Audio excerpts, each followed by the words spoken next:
Hi, I'm Claire, gemologist and jewelry designer from the Moon Tree Boutique. Today we're going to be doing a short tutorial to show you how to make a ring from a fossilized sand dollar. And first I'm going to start by telling you a little bit about these stones.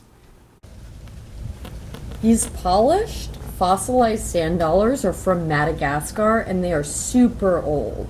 They're a relic from the Jurassic period, so 145 to 200 million years ago, these organisms lived. Sand dollars are a type of flattened sea urchin. When they were living, they were covered in velvety spines that they used to move around. The most diagnostic indicator of a fossil sand dollar are the 5 formations on the surface that are part of the skeleton. And that is actually the respiratory system and how the organism breathed. We're going to be taking the beautiful fossil stones and preparing them to be soldered into a finished piece of jewelry. The first step in this process is taking our lovely stone and our copper foil. This is a thin layer of copper that has a small amount of adhesive on the back.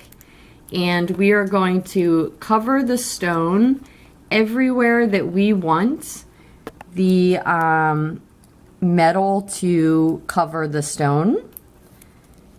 And once we get all of the surface covered that we would like to have underneath the metal, we're going to do a process called burnishing, which is simply taking the copper foil that we have carefully placed everywhere we want, which is step 1, and forming it to the stone through burnishing. So now we're going to do step 2, where we just guide the copper foil as close as we can against the surface of the fossil. And our objective in doing this is to get rid of all the little lumps and bumps and wrinkles and push this thin foil so that it is completely formed around the stone. So the next step is going to be fabricating the shank of the ring. Now, shank is just a word for the part of the ring that goes around your finger. This is something called a mandrel, and it's just a metal cylinder that is different widths so that you can decide what size you want the ring to be.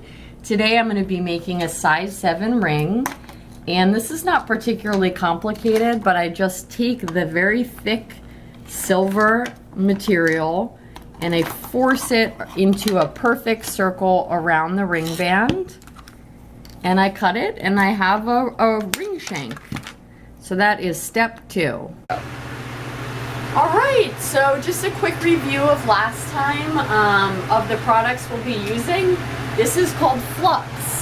Flux is a liquid that you put on the copper foil anywhere you want the silver metal, known as solder, to run. This is the solder. We have 2 types here. One's a little softer, one's a little bit harder. I use them at my discretion. And here we go. We're gonna make a fossil sand dollar ring. So we're gonna paint the flux on everywhere we want the solder to go. Boom. And then we're gonna take our solder, which you can see is now molten metal. It's nice and liquidy on there. And we're going to apply it onto the copper. And here we are at the back. I'm going to add a little bit more flux. You can never have too much flux. And then boom, more solder. And after I've prepared the back, I'm going to attach the sterling silver band and turn it into a ring. The next step is going to take the sterling silver